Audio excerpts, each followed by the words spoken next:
Alright, so what's up everybody and welcome back to another video on this channel, and today I quickly want to talk about lenses a little bit because especially on Instagram I share all kind of behind the scenes stories, so how I got certain shots, and still a lot of people ask me what kind of lenses I use to get these nice macro photos. And exactly that's the reason why I want to talk about my favorite prime lens for macro photography, and here I'm talking about the RF35mm 1.8 macro.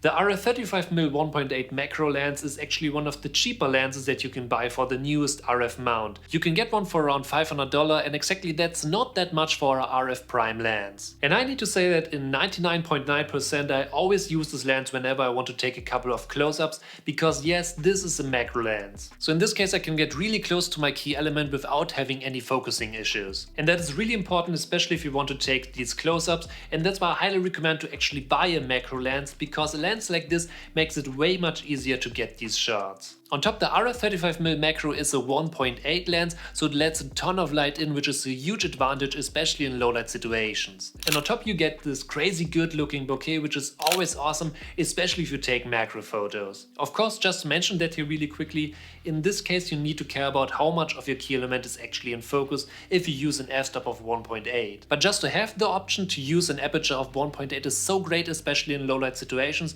so if you're in the forest and you don't have that much light, that is super awesome. But of course we need to talk about the autofocus of the RF35mm, and yes, the autofocus is super fast but loud. So especially if you need to be really quiet, that can be a problem, but in all kind of other situations it's just great. I never had any problems to get the shot, the focus was always on point. And of course this video is about macro photography, but let's talk about video for a bit. Because currently I always use the RF35mm 1.8 to record my videos. But now you will say, wait, you said the autofocus motor is loud, so why should I use it for video? This can cause some audio problems. And here I can say no, you won't have any problems to record videos, because the autofocus motor actually slows down a little bit, so you won't have any noise in your audio. And in my opinion the autofocus is still awesome and fast, and I already used this lens for a lot of video projects, so it's not a problem to record stunning videos with this lens. But now let's move on to another reason why I really like the RF35mm 1.8, and this lens is super light and small. So especially if you travel a lot, for example, you actually won't notice this lens in your backpack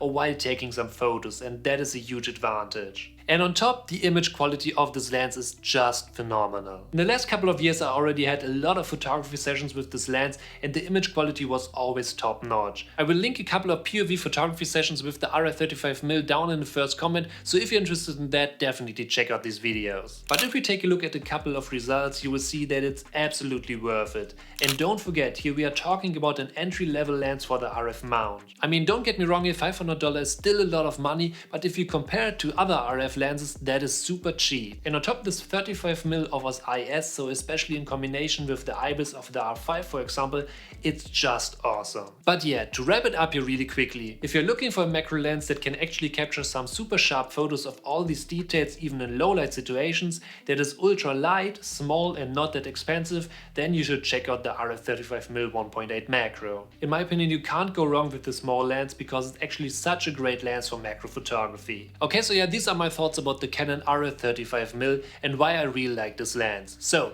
thank you for watching, I hope you enjoyed this video, and if you're new, don't forget to smash that subscribe button to stay updated for upcoming videos, and I'll see you in the next video.